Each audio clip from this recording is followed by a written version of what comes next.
Psalm 140. Out of the depths have I cried unto thee, O Yehovah. Yehovah, hear my voice. Let thine ears be attentive to the voice of my supplications.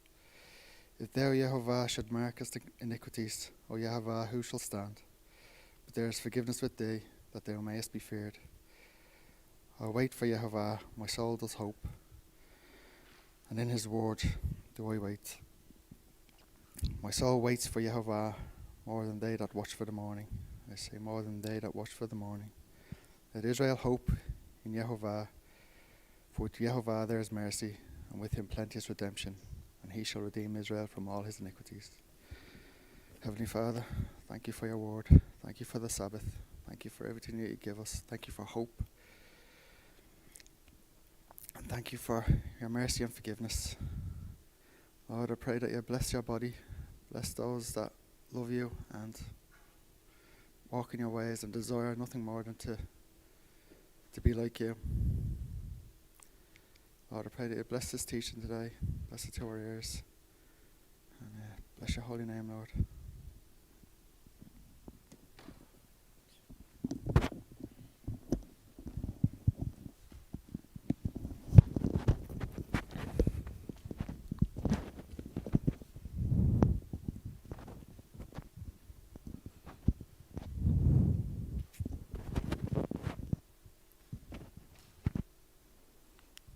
Okay, Torah portion, it's pronounced Lekh Lekha.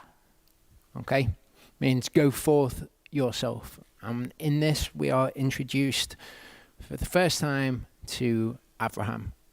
Last week, we saw Noah and his sons and their wives come out of the ark as the only people who are left on the earth. So they are, if you like, the progenitors of the rest of mankind.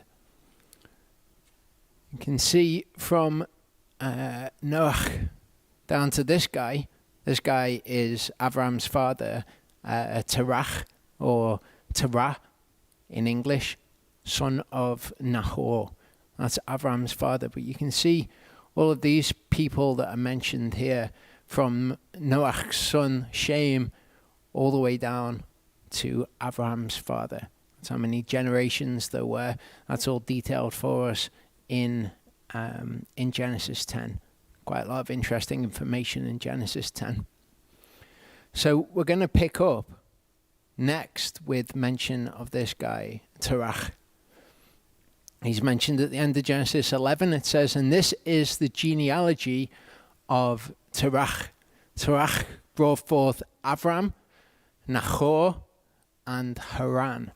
And Haran brought forth Lot in Hebrew, Lot in English. In Hebrew, we have a certain set of vowels which are available to us. In English, we have an O and an U sound.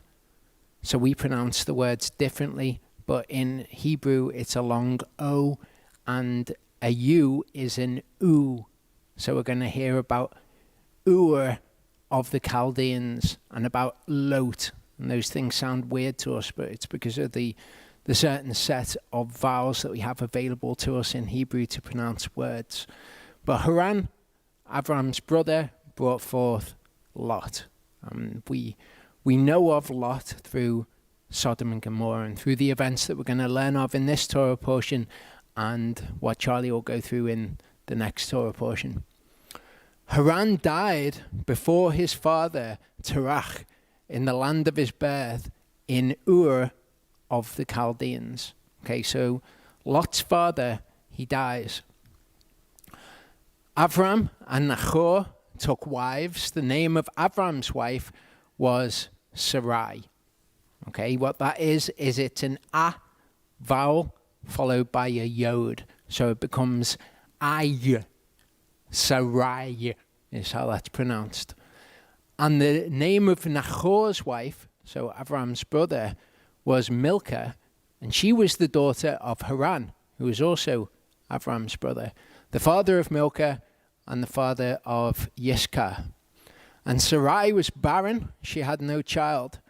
And Terah took his son Avram and his grandson Lot son of Haran, and his daughter-in-law Sarai, his son Avram's wife.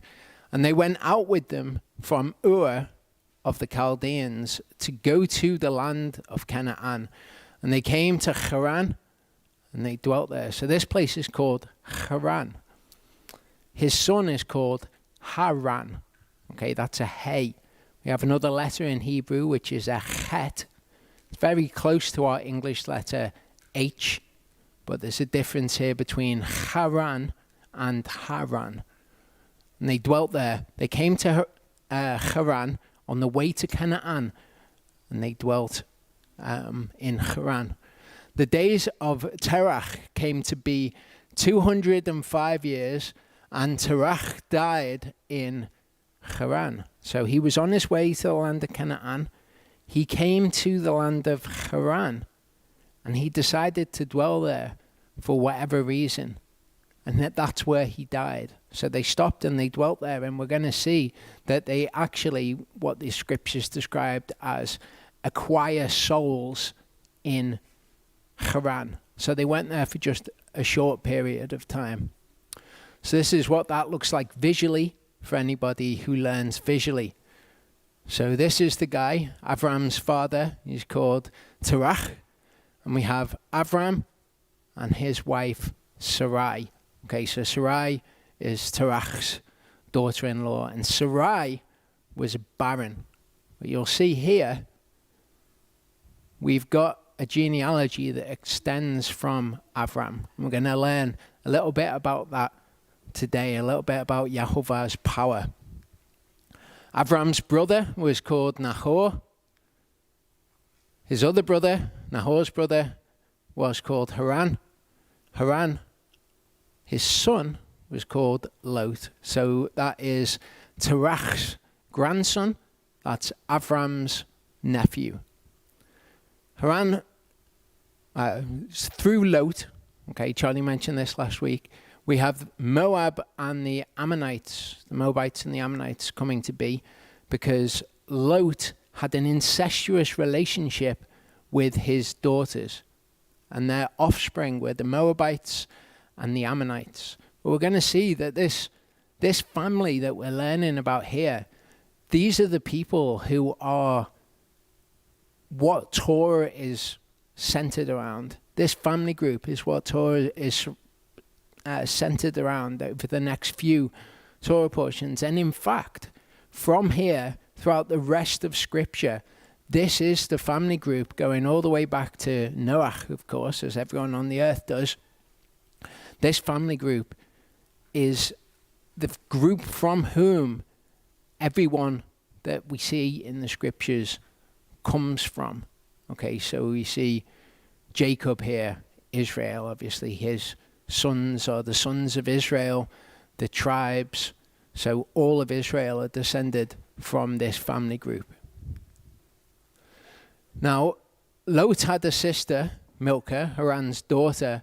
And Milcah, as we heard, when Haran had died, married Nahor. Okay, and Nahor has 11 sons by Milcah, as we can see here. Person that we're going to be concerned with as these Torah portions continue is Nahor's other wife, Bethuel.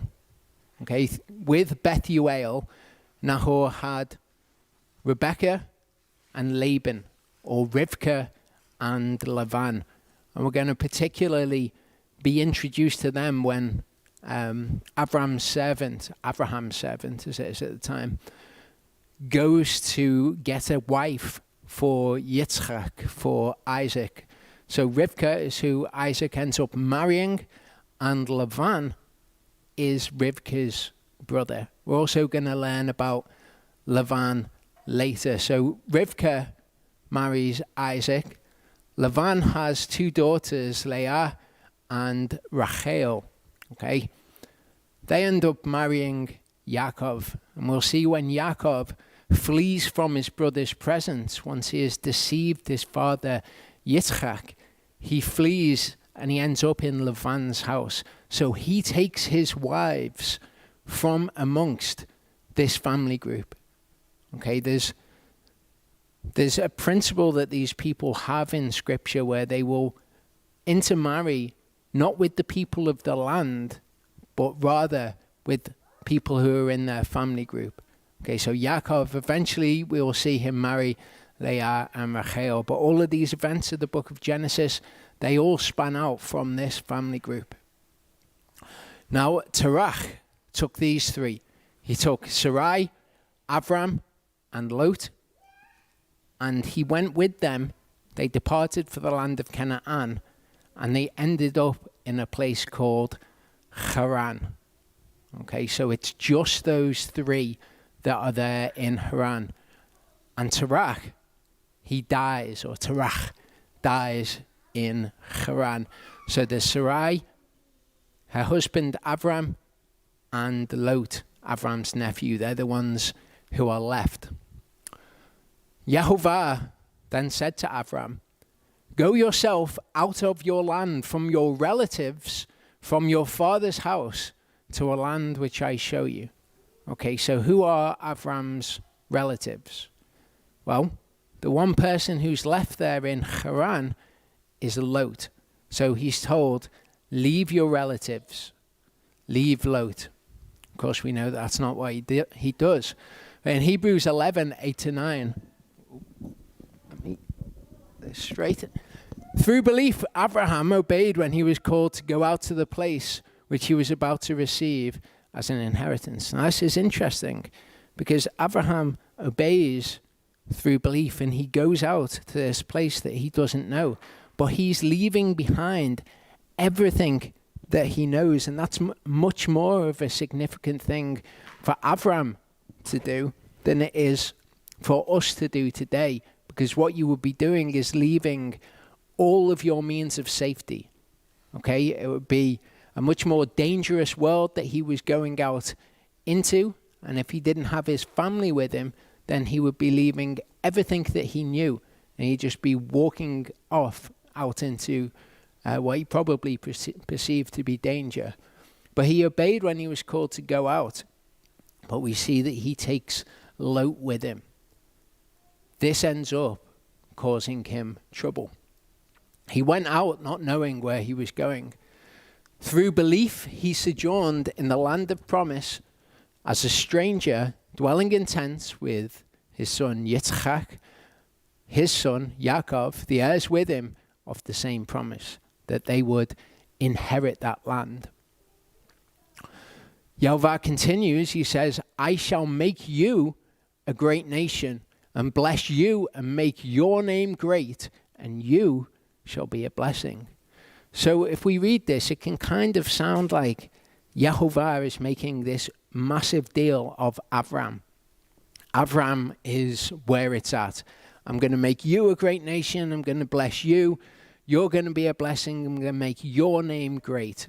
Now, forget about me. I'm going to make you a blessing. I'm going to make your name great. But that's not actually the full picture, okay? We can see from the rest of Scripture the way that this actually works. Yes, he's going to make Avram a great nation because of his obedience and because he was walking close with Yehovah. But Psalm 72:17 says something very similar about Yehovah. Let his name be forever. His name continue before the sun. And let them bless themselves in him. So Abraham is going to be blessed. But it's not just going to be Avram, the blessed guy. He's blessed in Yehovah. Let all nations call him Yehovah blessed. Okay, and this works because Avram knows Yehovah. He walks in Yehovah's ways. People are going to see Avram and they're going to know that it is Yehovah who has blessed him, and ultimately they will bless Yehovah. They will call Yehovah blessed. As it turns out, it takes quite a while, quite a lot of history for it to come around to the point where the nations themselves call Yehovah blessed. But it starts with Yehovah blessing Avram and being with Avram. Genesis 30:27-30, Lavan said to Yaakov, "If I have found favor in your eyes, please stay, for I have diligently watched that Yehovah has blessed me for your sake. Okay, so Yehovah blesses Yaakov. Yaakov is in Lavan's house, and as a consequence of this, Lavan is blessed. Yehovah has blessed Lavan for Yaakov's sake. And he said, name me your wages and I give it. Whatever you want, tell me, just stay here because the blessing of Yehovah is on me for your sake. So he said to him, you know how I have served you and how your livestock has been with me. For the little you had before I came has increased greatly, and Yehovah has blessed you since my coming. But now when am I to provide for my own house too? So Yaakov recognizes, yes, the blessing of Yehovah has fallen upon you because of me. Now Lavan's an interesting character. We'll get into it as we go through the book of Genesis. But Lavan is someone who speaks of Yehovah. He speaks in a way as if he knows Yehovah. He's very similar, in fact, to those who follow the religion of Christianity. They're not submitted to Yehovah, but they'll speak of him as if they know him. But when somebody who is actually blessed by Yehovah, somebody who is walking in Torah, comes along, they will recognize it. They will recognize that there's something different about that person. They'll recognize they're blessed by Yehovah, that Yehovah is with them in a way that Yehovah is not with them personally. So Lavan speaks of Yehovah, but he recognizes that he is with Yaakov. Genesis 26 to 28. Here we have Avimelech came to him from Gerar with Ahuzath, one of his friends, and Pikol, the commander of his army. And Yitzchak said to them, why have you come to me, seeing you have hated me and have sent me away from you? So Isaac says, you guys have hated me. You've sent me away, so why are you coming to me now? And they say, we have clearly seen that Yehovah is with you. And we said, please let there be an oath between us, between you and us, and let us make a covenant with you. Now, when Israel come into the land, those who are of the seed of the promise, those who are of this guy Yitzchak, they're told, do not make a covenant with the people of the land.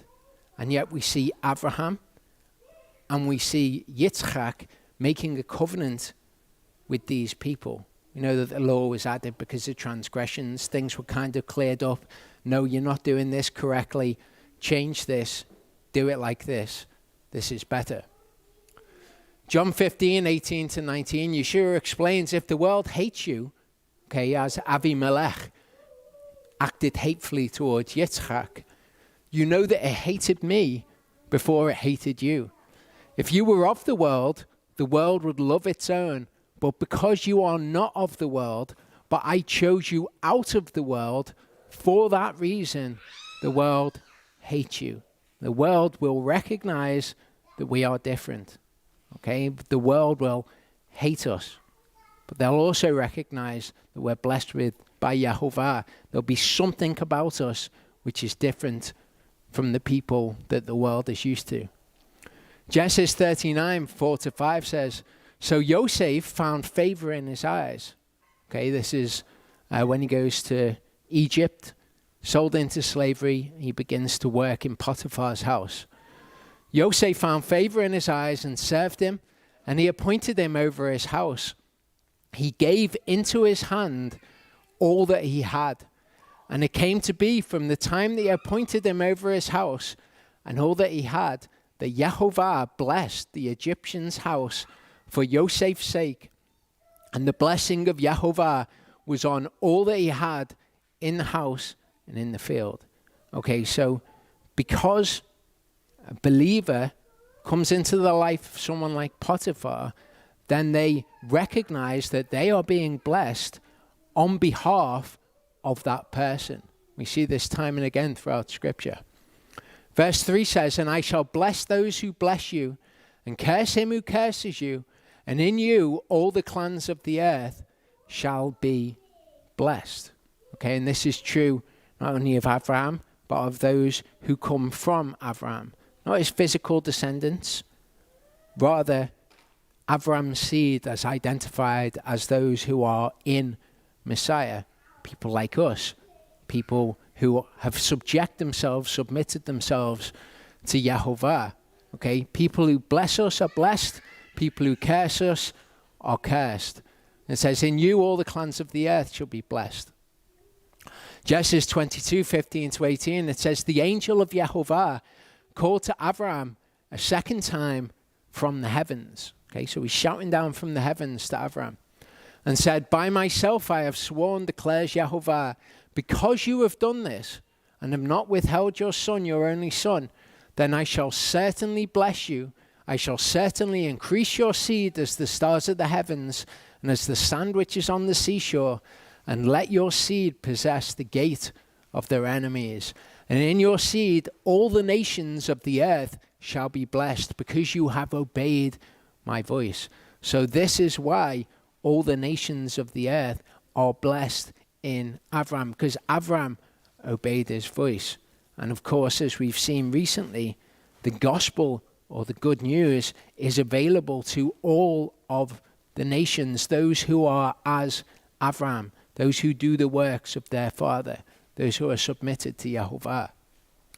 Isaiah 61 verse 9, speaking in terms of yet future, says, and their seed shall be known among the Gentiles, and their offspring in the midst of the peoples. All who see them shall acknowledge them, that they are the seed that Yehovah has blessed. So we see this happening in the lives of our forefathers, Abraham, Yitzchak, and Yaakov. But yet future, our seed will be recognized by the peoples of the world as the seed that Yehovah has blessed. Matthew 5:16 gives us insight into exactly how this happens. Okay, remember, it's not all about Abraham, it's not all about us being blessed. Ultimately, it's about Yehovah being blessed by the nations also. Matthew 5 verse 16 says, let your light so shine before men, so that they see your good works and praise your Father who is in the heavens. So this is the effect that we're to have on the people around us. They're to see how we act. They're to recognize that the way that we act is because of Yehovah, is because of our Father in the heavens, and they give praise to him. Daniel 1:19-20, we can see in Daniel's life that this happens in the pagan kings that he works for. It says the king spoke with them, and none of them all were found like Daniel, Hananiah, Mishael, and Azariah. So they stood before the king. So this is the king's wise men, his astrologers, the most capable people that he has in his kingdom. And in any word of wisdom and understanding about which the king examined them, he found them 10 times better than all the magicians, the astrologers who were in his kingdom, in all his kingdom. In Daniel 2, we see this. Daniel answered before the king and said, the secret which the king is asking, the wise ones, the astrologers, the magicians, and the diviners are unable to show it to the king. Okay, we're possessed with a similar knowledge. People will have problems in their lives that no one else can help them with apart from Yehovah. But he says, look, all of these people in your kingdom, they can't show it to you. But he doesn't say, but I can show it to you. He says, but there is an Elah in the heavens who reveals secrets, and he is made known to the king Nebuchadnezzar what is to be in the last days. Your dream and the visions of your head upon your bed were these. And he goes on to explain this dream that the king's had, that he's given this challenge and no one's been able to tell him the meaning of. He says, Yehovah can tell you the meaning of this. Daniel 2:47, the king answered Daniel, and he recognizes Yehovah. He says, truly your Elah is the Elah of Elohim, the Lord of kings, and a revealer of secrets, since you were able to reveal this secret. So he's seen something in Daniel, and he gives praise to our Father in heaven because of it. Daniel 4:1-3. Nebuchadnezzar, the king, to all peoples, nations, and languages that dwell in all the earth. Okay, so this is now the king. He never falls on his knees and submits to Yehovah and his ways. However, what he does is he gives praise to our Father in heaven, to all the peoples, nations, and languages. He makes this decree. I thought it good to declare the signs and wonders which the Most High Allah has worked for me. How great are his signs and how mighty his wonders. His kingdom is an everlasting kingdom, and his rulership is from generation to generation. So he begins to praise and esteem Yehovah. Daniel 4:37, he says, now I, Nebuchadnezzar, am praising and exalting and esteeming the King of the heavens, for all his works are truth and his ways right. Those who walk in pride, he is able to humble. Okay, so he's exalting him.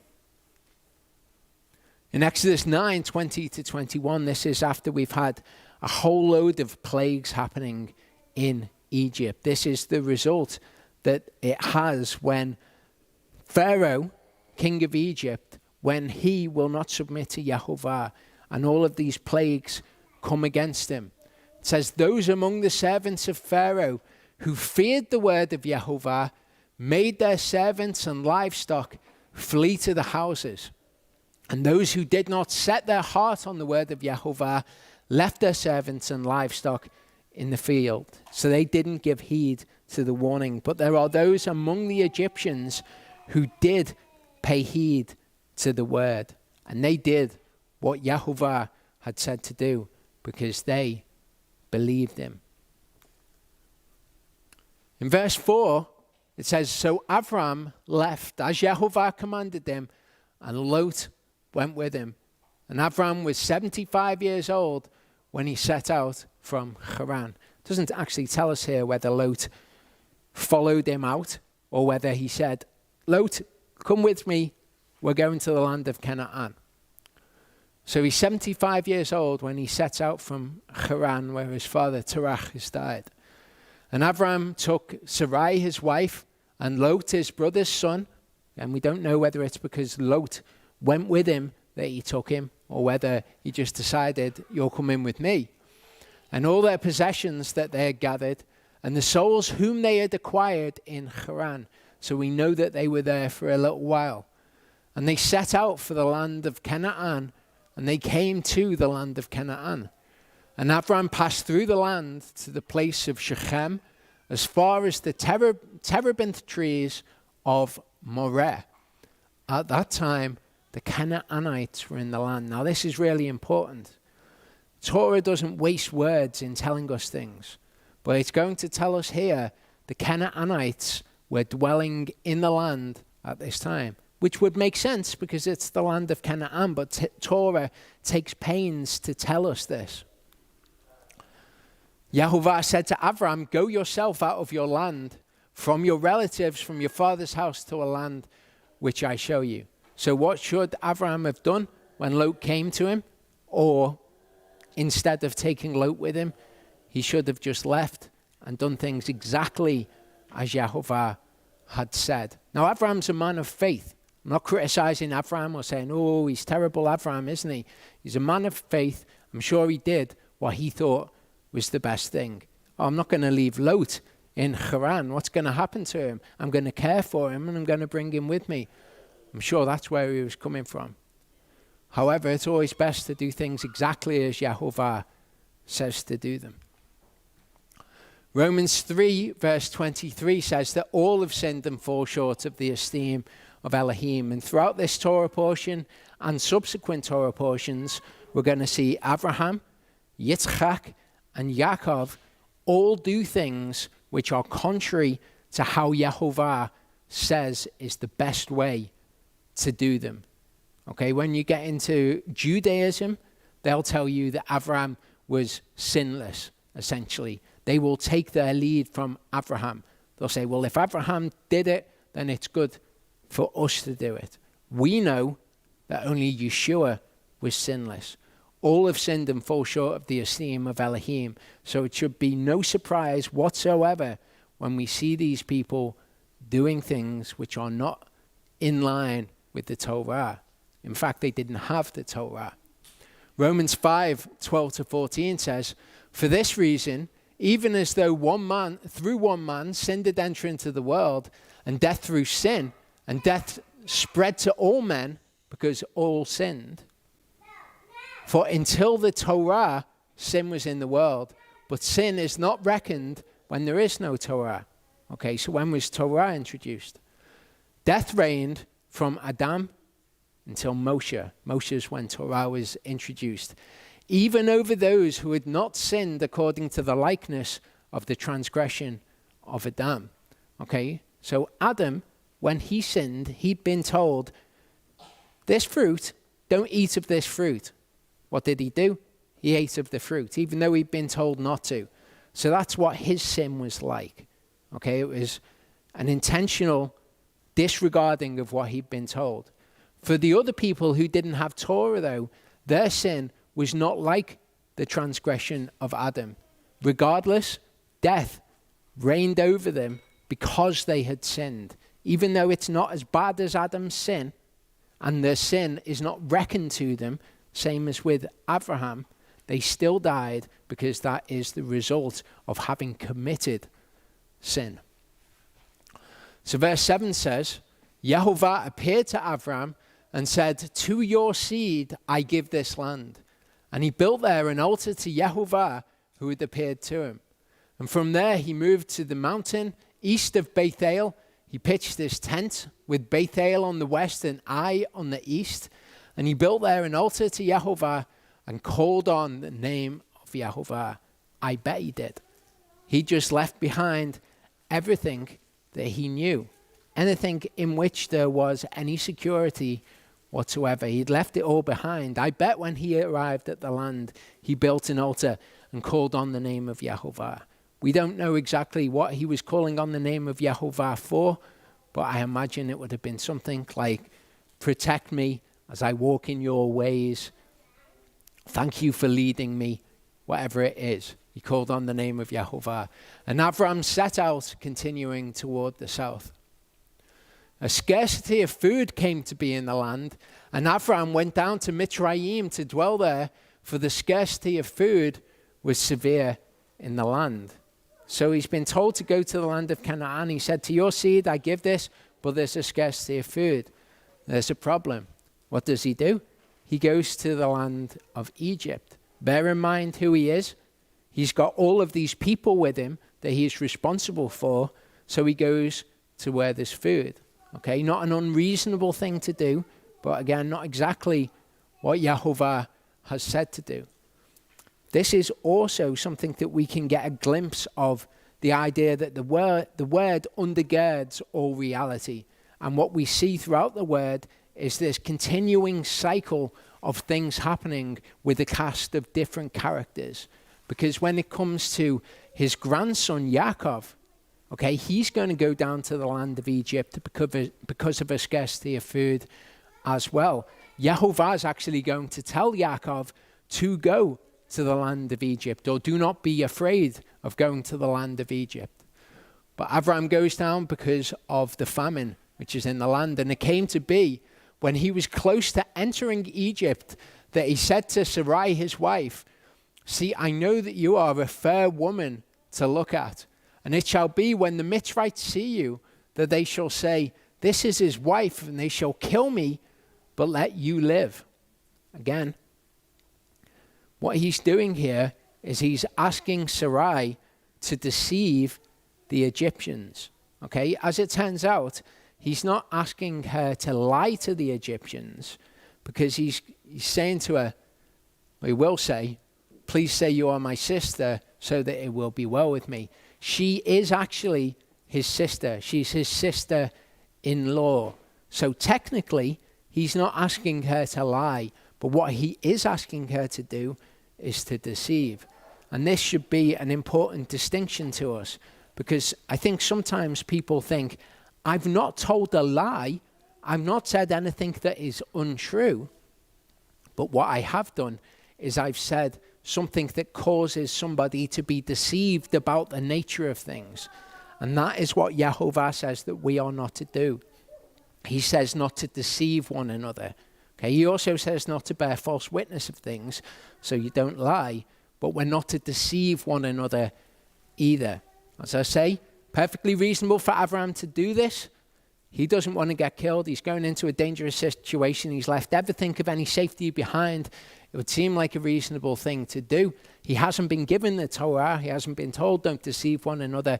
He's just going off what he thinks is the best thing to do.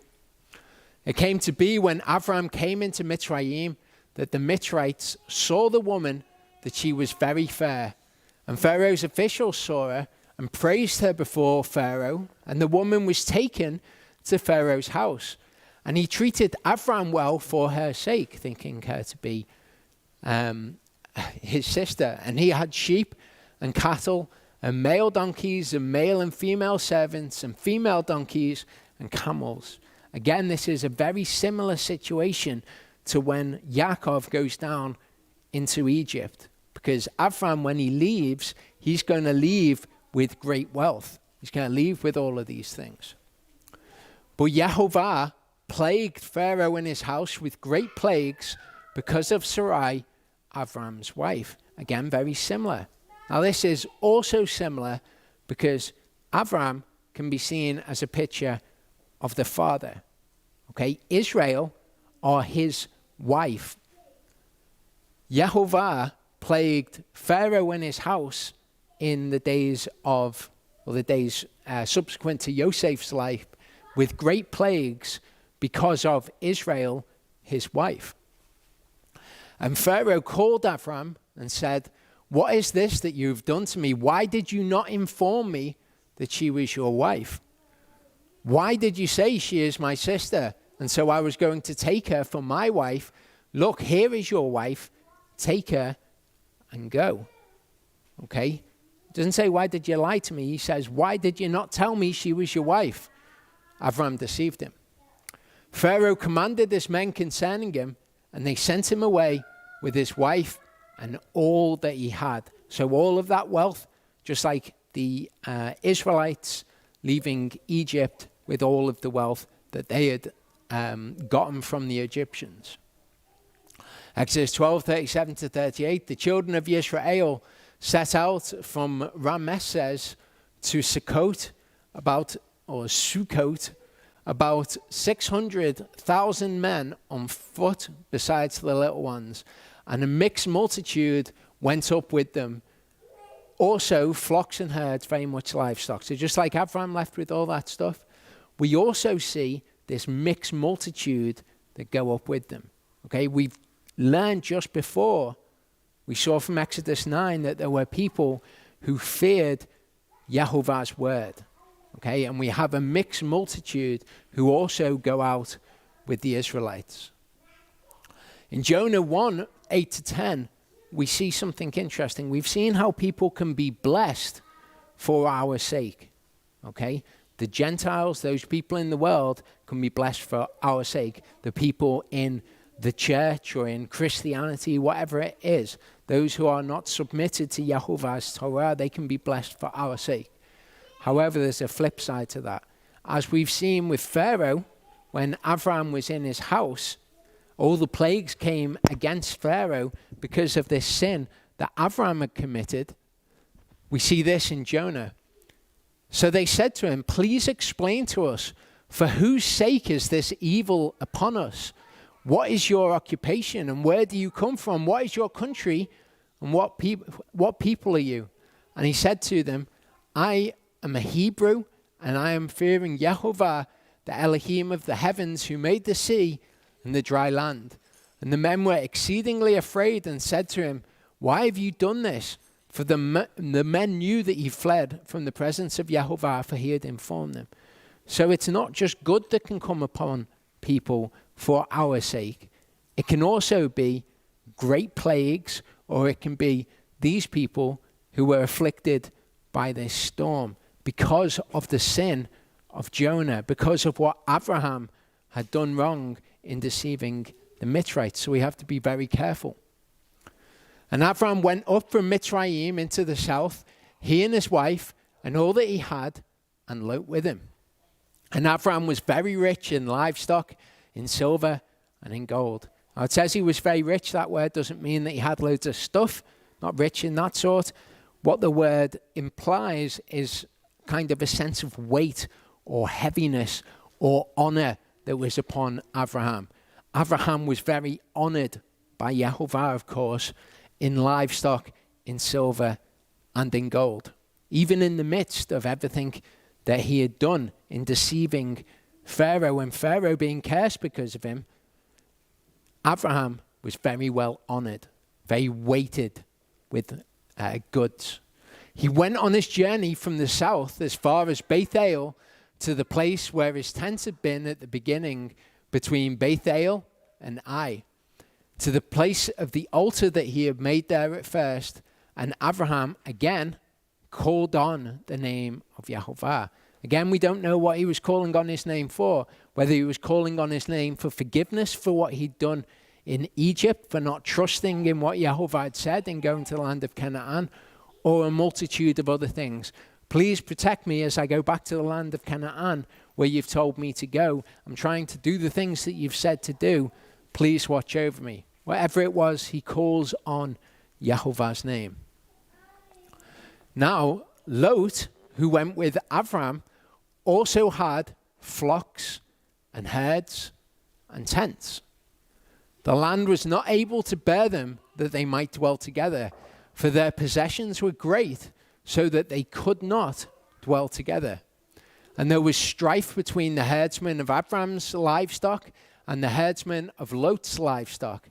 And at that time, Canaanites and the Perizzites dwelt in the land. Again, Yehovah, through the Torah, doesn't waste any words. He's very concise and precise in the things that he says. And he lets us know again, at that time, there were Canaanites and Perizzites who were dwelling in the land, because that is going to be relevant in both the lives of Avram and the life of Lot.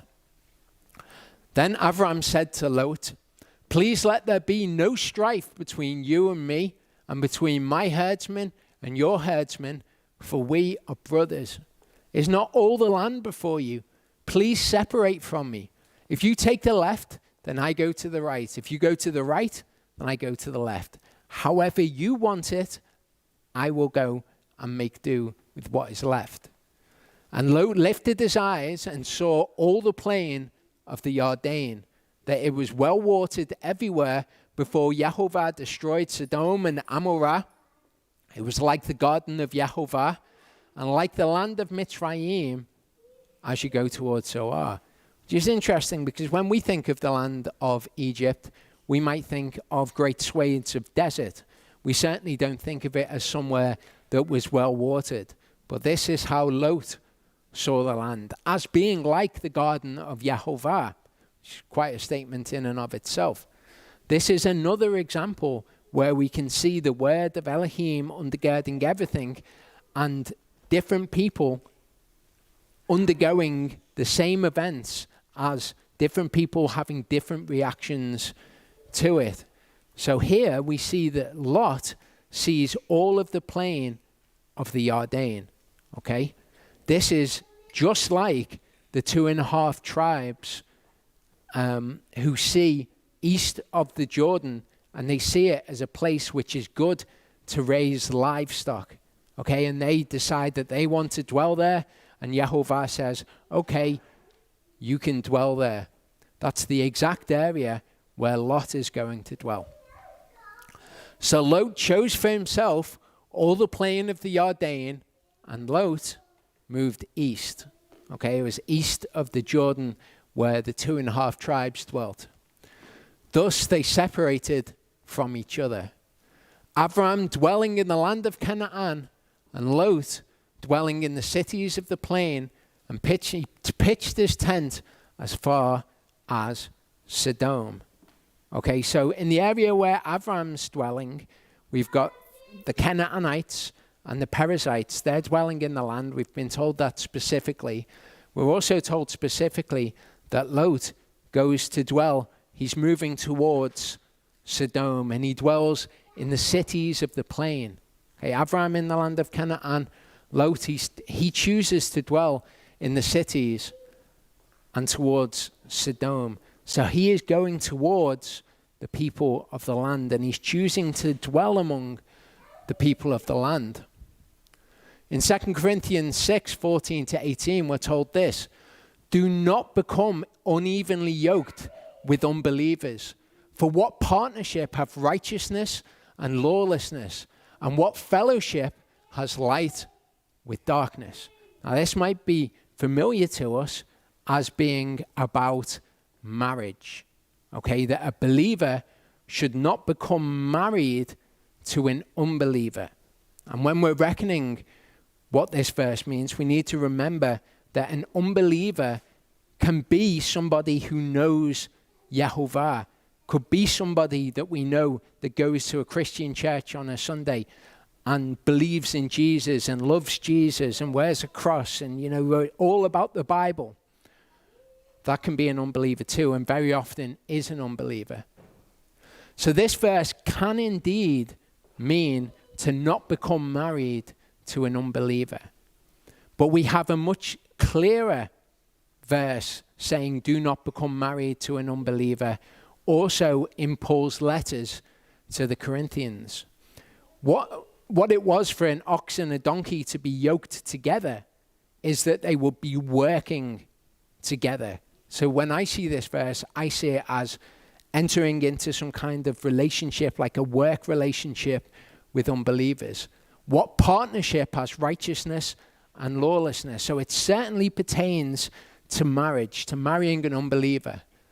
What fellowship has light with darkness? We know what fellowship is. Okay, it's being friends with, it's fellowshipping, it's spending time in the company of others. So what fellowship has light with darkness? What agreement has Messiah with worthlessness? Beli Ya'al means worthlessness. Remember, Yehovah's idea of worthlessness and our idea of worthlessness might not be the same. What part does a believer have with an unbeliever? So this can fall into, broadly as I say it, 3 categories. You can have those people who are in the church, for want of a better word, because you will find some people of faith in the church. It's not writing off everyone in the church, but those people who believe that the law's been done away with, Jesus came to do away with the law, he set them free from the law of God. Torah keepers who do not follow the Torah, who say that they do and follow the bits of the Torah that they want to follow, but when it comes to it, they're just like the Israelites in the desert who fell because of their unbelief. Even though they kept large parts of the Torah, their unbelief was the reason that they didn't make it. Also, Gentiles, people who don't know Yehovah whatsoever. Okay, so we have no part to be fellowshipping with either one of those groups of people. What union has the dwelling place of Elohim with idols? For you are a dwelling place of the living Elohim. As Elohim has said, I shall dwell in them and walk among them. I shall be their Elohim, and they shall be my people. So we are set apart from all of those people. Therefore, come out from among them and be separate. As we looked at the other week, to be separate from something is what it is to be holy. It might not be the word be holy, okay, but we're to be separate from them. We are to be holy from these people. We're to come out from among these people and be separate, says Yehovah. Do not touch what is unclean, and I shall receive you, and I shall be a father to you, and you shall be sons and daughters to me, says Yehovah the Almighty. This is the verse which is much more explicit about us not marrying unbelievers. Okay, 1 Corinthians 7:39. This is after in 1 Corinthians 7 where Paul has said, listen, if you come to faith as a Gentile and you're married to somebody who is not a believer, don't just leave them. If they want you to leave them, you're not under any obligation to stay with them. But if they're happy to dwell with you, then dwell with them. Okay, it's after that conversation. Paul then says, a wife is bound by Torah as long as her husband lives, just like he says in Romans 7. If her husband dies, she is free to be married to whom she desires. Okay, so you come to faith, your spouse is not a believer, stay with them if they're happy to dwell with you. If not, you're under no obligation to stay with them. If they die, you can marry whoever you want, only in the Lord, only in the Master. So you are only able to marry somebody else who is in Mashiach. Okay, this question comes up every now and again. It's come up very recently. I'm sure, in fact, that there's someone who's watching this who will be listening intently to what I'm saying. Okay, it's not enough for somebody to express some kind of vague interest in the Torah, but actually to be following a religion which teaches that the law has been done away with, okay, or that Jesus came to abolish the law, or any of that, which is actually antithetical to who Yehovah is. In Yehovah's eyes, they are an unbeliever. They do not believe his word. We are not to be yoked to those people. We have no partnership and no fellowship with those people. We're free to marry somebody, but we're only free to marry within Mashiach. 1 Corinthians 6:15-16 says, do you not know that your bodies are members of Messiah? Shall I then take the members of Messiah and make them members of a whore? Let it not be. Or do you not know that he who is joined to a whore is one body? You become one flesh with that person when you marry them. Okay, so you do not marry somebody into the body of Messiah who is an unbeliever. Acts 11, 1-18, we see something really interesting. This is Peter recounting the events that happened in Acts 10. It says, and the apostles and brothers who were in Yehudah heard that the Gentiles also received the word of Elohim. Okay, so the apostles and brothers, they heard that the Gentiles were also receiving the word. And when Kepha went up to Jerusalem, those of the circumcision were contending with him. Now, when it says those of the circumcision, what it's talking about is those of the circumcision party. That's how they were known. These were people who were teaching that you had to be circumcised in order to be saved. In order to be a part of Israel, you have to be circumcised. That's who the circumcision are in this context. Saying you went into uncircumcised men and ate with them. Okay, so they have a problem with Peter going in to the Gentiles to share the word because they were uncircumcised. But Kepha began and set it in order, saying, I was in the city of Yaffo praying, and in a trance I saw a vision, a certain vessel descending like a great sheet, let down from the heaven by four corners, and it came to me. Having looked into it, I perceived and saw four-footed beasts of the earth, and wild beasts, and creeping creatures, and birds of the heaven, so unclean animals. I heard a voice saying to me, rise up, Kepha, slay and eat. But I said, not at all, Master, because whatever is common or unclean has never entered into my mouth. This is how he perceives it at first. He sees this great tarpaulin, for want of a better word, with all these unclean animals in. He's been told, rise up, slay the animals and eat them. And he says, no, nothing unclean has ever entered into my mouth.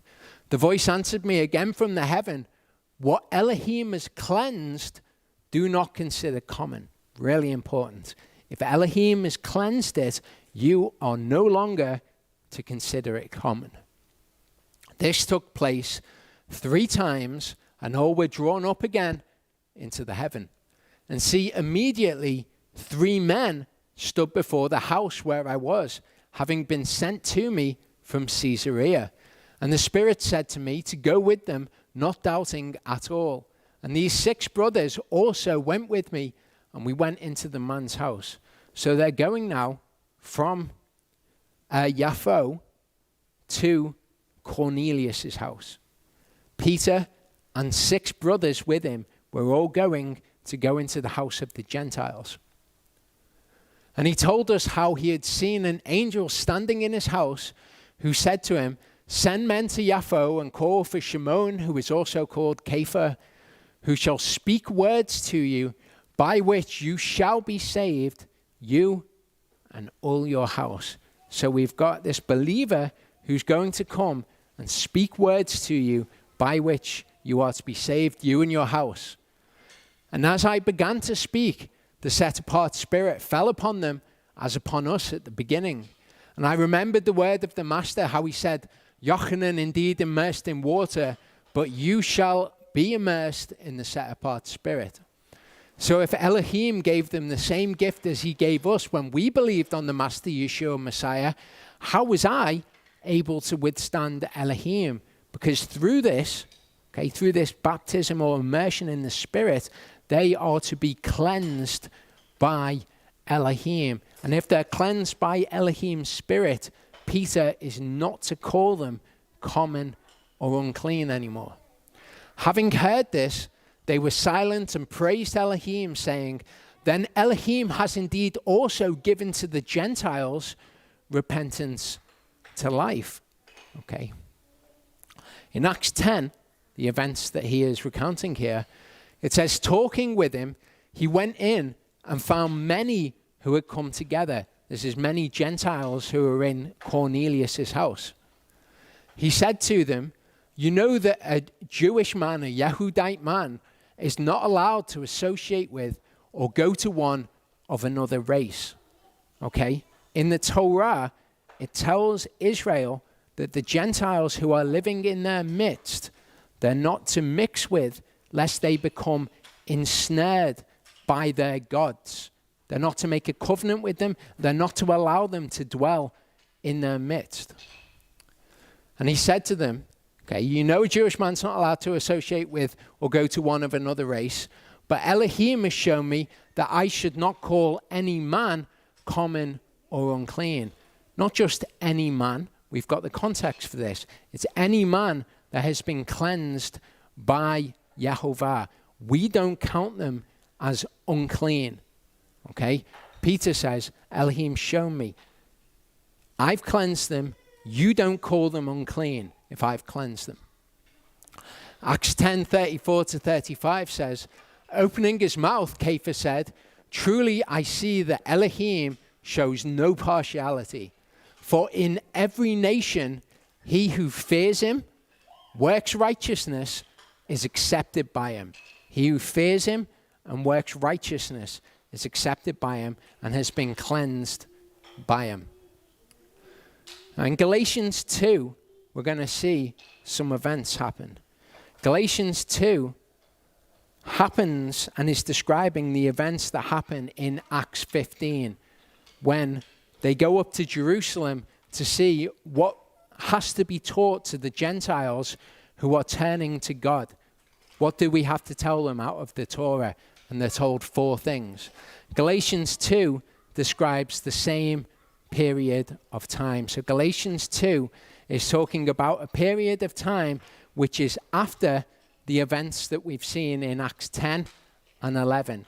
Acts, of course, happens one thing after another. It's in order. It's in chronological order. So Galatians 2:11 says, when Kepha had come to Antioch, I withstood him to his face because he was at fault. Okay, so Paul is withstanding Peter to his face because he's at fault. For before some came from Yaakov, that's James, the Jerusalem council, before some people came from James, he was eating with the Gentiles. But when they came, he began to withdraw and separate himself in fear of those of the circumcision. So this is the circumcision party, who we saw before that Peter was withdrawing because he was in fear of what they would say about going in to eat within uncircumcised men. So before some came from James, he was eating with the Gentiles. He's been told, don't call any man common or unclean that I've cleansed. You can go to the Gentiles if I've cleansed them. However, here, he's just eating with the Gentiles in general. The rest of the Jews joined him in hypocrisy. Okay, so we've got the circumcision, who are the circumcision party, and then we've got the rest of the Jews. The rest of the Jews joined him in hypocrisy, so that even Barnabas was led away by their hypocrisy. So what was their hypocrisy? People in Christianity will tell you that they were eating with the Gentiles, and what that meant is they were eating unclean meats. That's not the case at all. But when I saw that they are not walking straight according to the truth of the gospel, I said to Kepha before them all, if you, being a Jew, live as a Gentile and not as a Jew, why do you compel Gentiles to live as Jews? Okay, this is his hypocrisy. He's a Jew, or in our terms, he's a believer, but he's living as a Gentile. He's eating with the Gentiles.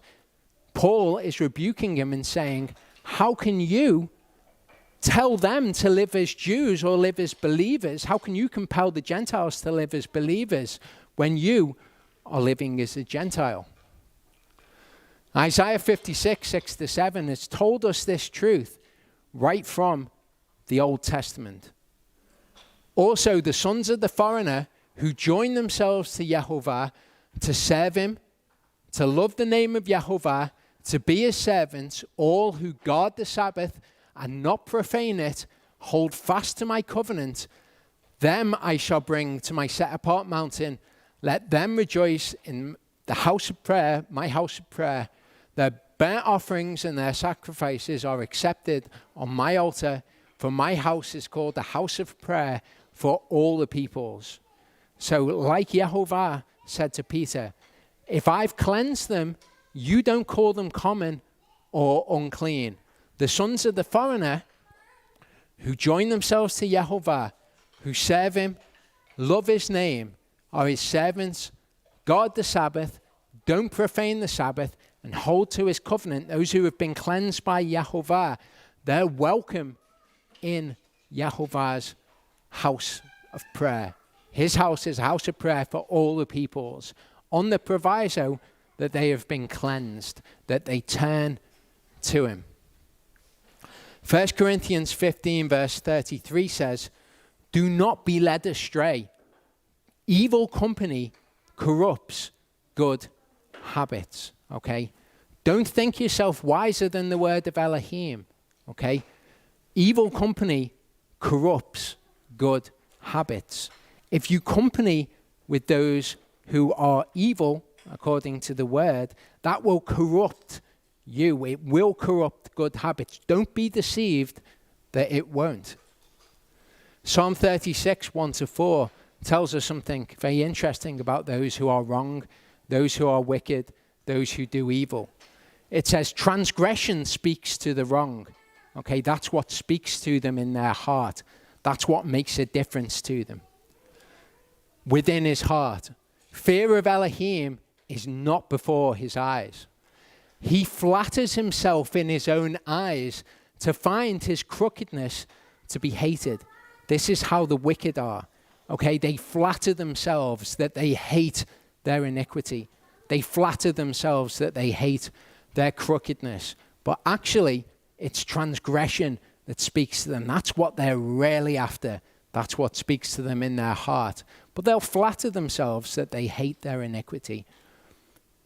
This is particularly true of those that we find populating largely the Christian church. Again, not everyone in the Christian church, but it's certainly true of those in the Christian church. People commonly ask me, Is it okay for me to keep going to my Sunday church and fellowshipping with the people at my Sunday church? They all love Jesus. You know, they all do hate sin. The word tells us, no, they don't. They flatter themselves that they hate their iniquity. They don't hate their iniquity. Because when you tell them about who Yehovah actually is and what he requires, they turn away from it and they want to commit transgression against that. They don't want to keep the Sabbath. They don't want to start doing the feasts. That doesn't speak to them in their heart. So they are ones who flatter themselves that their iniquity is hated. The words of his mouth are wickedness and deceit. Okay? Wickedness and deceit. These are not people with whom we are to company. People who flatter themselves that they hate their iniquity. The words of their mouth are wickedness and deceit. He has ceased to be wise and to do good. He plots wickedness on his bed. This is how Yehovah sees it. We might think, oh no, they're lovely people. You know, they go out and they do this and they do that and they're always doing the soup kitchen and this, that and the other. But if they are of this sort, they flatter themselves in thinking that they hate iniquity or that they love Yehovah. Okay, the words of their mouth are wickedness and deceit. Don't be deceived. Don't think, it's going to be okay for me. I'm just going to go and I'm going to be in the church and I'm going to be like a light to them and they're all going to come flocking to the truth. That never happens. He sets himself in a way that is not good.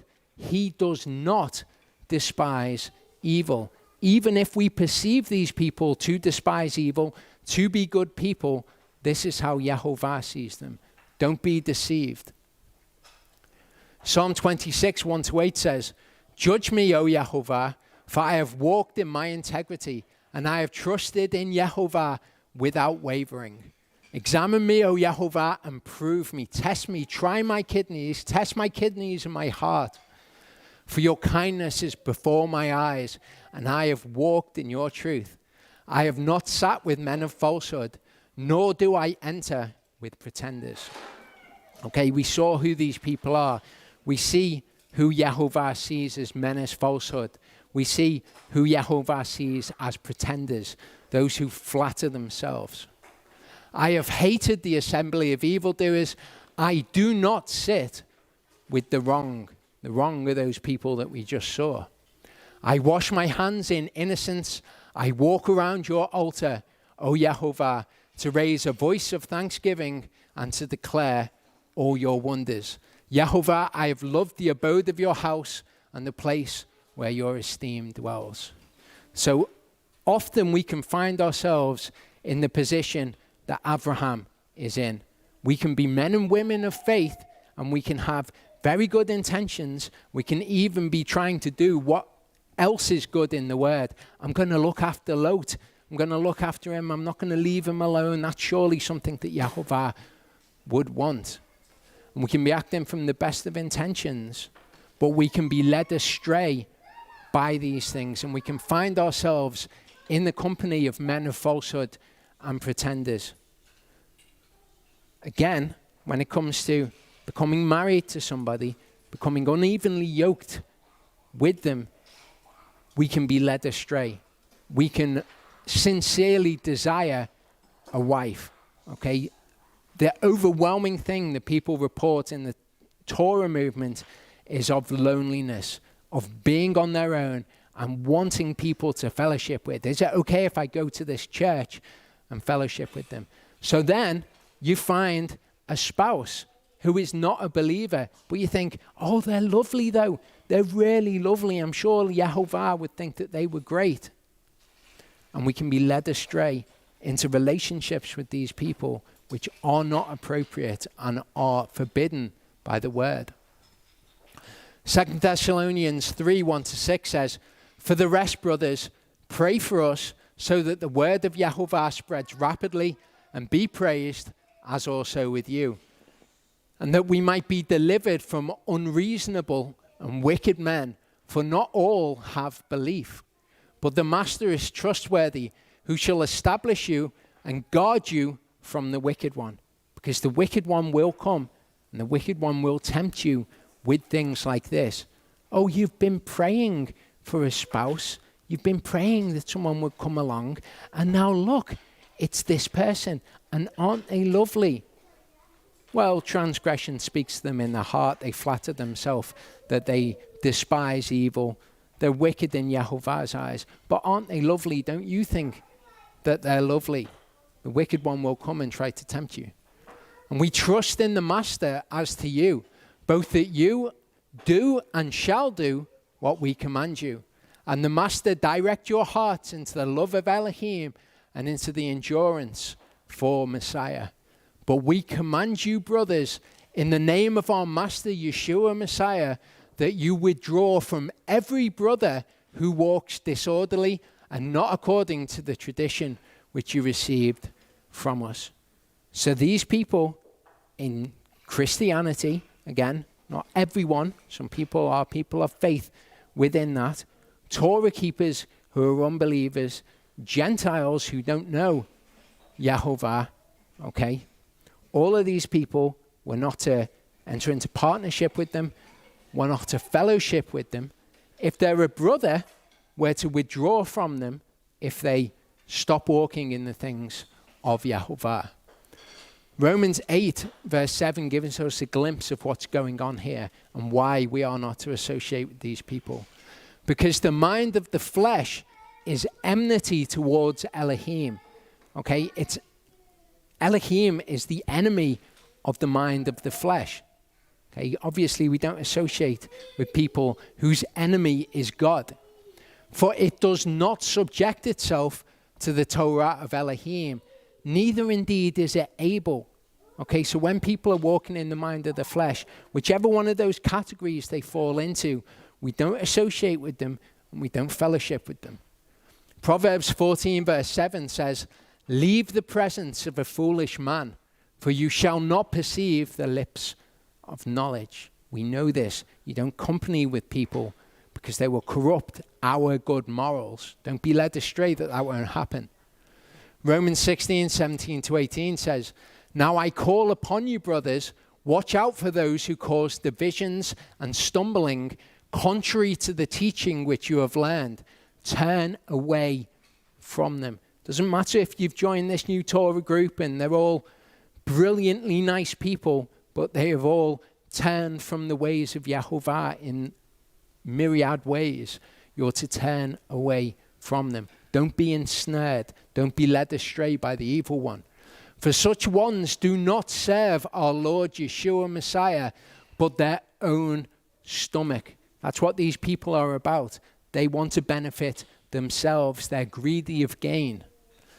By smooth words and flattering speech, they deceive the hearts of the innocent. Okay? Oh no, we're all lovely here. We're all great. Come in. You're brilliant too. Don't be deceived. Smooth words and flattering speech, they deceive the hearts of the innocent. Proverbs 22, 24 to 25. Make no friendship with one given to wrath. Do not go with a man of rage, lest you learn his ways and find yourself ensnared. And you can exchange wrath here for anything which is against the word of Elohim. Don't make friendship with these people because bad company corrupts good morals. Proverbs 12 verse 26 says, the righteous is a guide to his neighbor, but the way of the wrong leads them astray. Do not be led astray. Proverbs 13:20, he who walks with the wise shall be wise, but the companion of fools suffers evil. Okay, you will suffer evil if you are the companion of fools. They will corrupt good morals. We see Abraham suffering evil because he chose to deviate just slightly from Yehovah's way. Okay, he was brought back on track, but he deviated and he suffered evil as a consequence. Psalm 1:1-3 says, blessed is the man who shall not walk in the counsel of the wrong, shall not stand in the path of sinners, shall not sit in the seat of scoffers. If you're going somewhere where they're telling you that the law of Elohim has been done away with. It doesn't matter how lovely they are. You're sitting in the seat of scoffers. It will not go well for you. But his delight is in the Torah of Yahovah. He meditates in his Torah day and night. For he shall be as a tree planted by the rivers of water that yields fruit in its season, whose leaf does not wither, and whatever he does prospers. That's where we want to be. We don't want to be suffering evil because of a load of fools. John 17:13-20. Now I come to you and I speak in the world so that they have my joy completed in them. I have given them your word, and the world hated them because they are not of the world, as I am not of the world. We are not of the world. I do not pray that you should take them out of the world, but that you keep them from the wicked one while they are in the world. Okay? We all have to exist in the world. Yeshua doesn't want us to be taken out of the world. They are not of the world, as I am not of the world. Set them apart in your truth. Your word is truth. As you sent me into the world, I also sent them into the world. And for them, I set myself apart so that they too might be set apart in truth. And I do not pray for these alone, but also for those believing in me through their word. Because through us being in the world, others will come to believe in Yeshua and in Yehovah through our word. Okay, but that doesn't mean that we then go and associate and fellowship with people trying to bring them to the truth. Yehovah tells us one plants and another waters. He doesn't need us to do the entire job. Those who believe in me through their word. We've seen the influence that we can have through being in the world, through living our life out in the world, doing the things that Yehovah says for us to do. We are a light to other people. When they see that light, they give praise to our Father who is in heaven. And you're willing, they will come to him. Mark 2:15-17 says, and it came to be, as he sat at the table at his house, that many tax collectors and sinners also sat with Yeshua and his disciples, for they were many, and they followed him. Okay, he didn't go out making friends with all the tax collectors and sinners and hanging around with them all the time. They came to him because they followed him, because he was in the world, and they saw the light that came from him, and they sought him. When the scribes and Pharisees saw him eating with the tax collectors and sinners, they said to his disciples, why does he eat with and drink with tax collectors and sinners? Because this is always how people are. They're always trying to find fault in us. Why they hang around with the tax collectors and the sinners, or whatever people it is. Hearing this, Yeshua said to them, those who are strong have no need of a physician, but those who are sick. I did not come to call the righteous to repentance, but sinners. And through us being in the world, they will hear his word, and they can be brought into a knowledge of him, and they can be cleansed by him too. But we don't fellowship with them to try and achieve that. We don't go and join a church to try and convince everyone there about the Torah. 1 Corinthians 5:9-11 says, I wrote to you in my letter not to keep company with those who fornicate. I certainly did not mean with those of this world who fornicate. Now, where keep company doesn't mean be friends with. It means to intermingle or be among them, as we'll see. Since then, you would need to go out of the world. We're to carry on our business in the world. Yeshua didn't pray for us to be taken out of the world, and he doesn't want us to go and hole ourselves away and never speak to anybody. It's not what he wants. But now I have written to you not to keep company with anyone called a brother, if he is one who fornicates, or greedy of gain, or an idolater, or a reviler, or a drunkard, or a swindler, not even to eat with such a one. So if someone is a brother, and these people who are in Christianity are our brothers and sisters. We're told that our brothers and sisters will speak against us and they will hate us for the sake of Yehovah. Okay? So we're not even to associate with them. We're not even to eat with such a one. Matthew 5:13-16 says, you are the salt of the earth. But if the salt becomes tasteless, how shall it be seasoned? For it is no longer of any use, but to be thrown out and to be trodden down by men. Again, don't be led astray. Evil company corrupts good morals. It will cause the salt to lose its saltiness. Or as Paul, when he saw Peter associating and fellowshipping with the Gentiles, he said to him, how are you going to tell them to live as believers when you're living as they do? Okay, don't lose your saltiness. You are the light of the world. It is impossible for a city to be hid on a mountain. Nor do they light a lamp and put it under a basket, but on a lampstand, and it shines to all those in the house. Let your light so shine before men, so that they see your good works and praise your Father who is in the heavens. We are to be a light to these people, but we're not to choose the groups of those people that we're going to go and be a light to. We're to exist in the world, be a light to them, go about our business, and they will see, and Yah willing, they will be drawn to him. Yah doesn't need us to draw others to him. He's capable of doing that for himself. Perhaps we will be the one who plants the seed, and another will be the one who waters.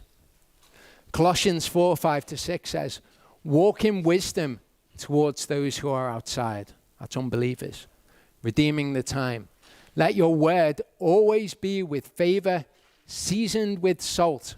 Don't let your salt lose its saltiness, so that you know how you ought to answer each one. We'll end on this. Do not become unevenly yoked with unbelievers. For what partnership has righteousness and lawlessness? What fellowship has light with darkness? What agreement has Messiah with worthlessness? Or what part does a believer have with an unbeliever? What union has the dwelling place of Elohim with idols? For you are a dwelling place of the living Elohim. As Elohim said, I shall dwell in them and walk among them, and I shall be their Elohim, they shall be my people. Therefore, come out from among them and be separate, says Yehovah. Do not touch what is unclean, and I shall receive you. And I shall be a father to you, and you shall be sons and daughters to me, says Yehovah the Almighty. We'll come back in a little bit.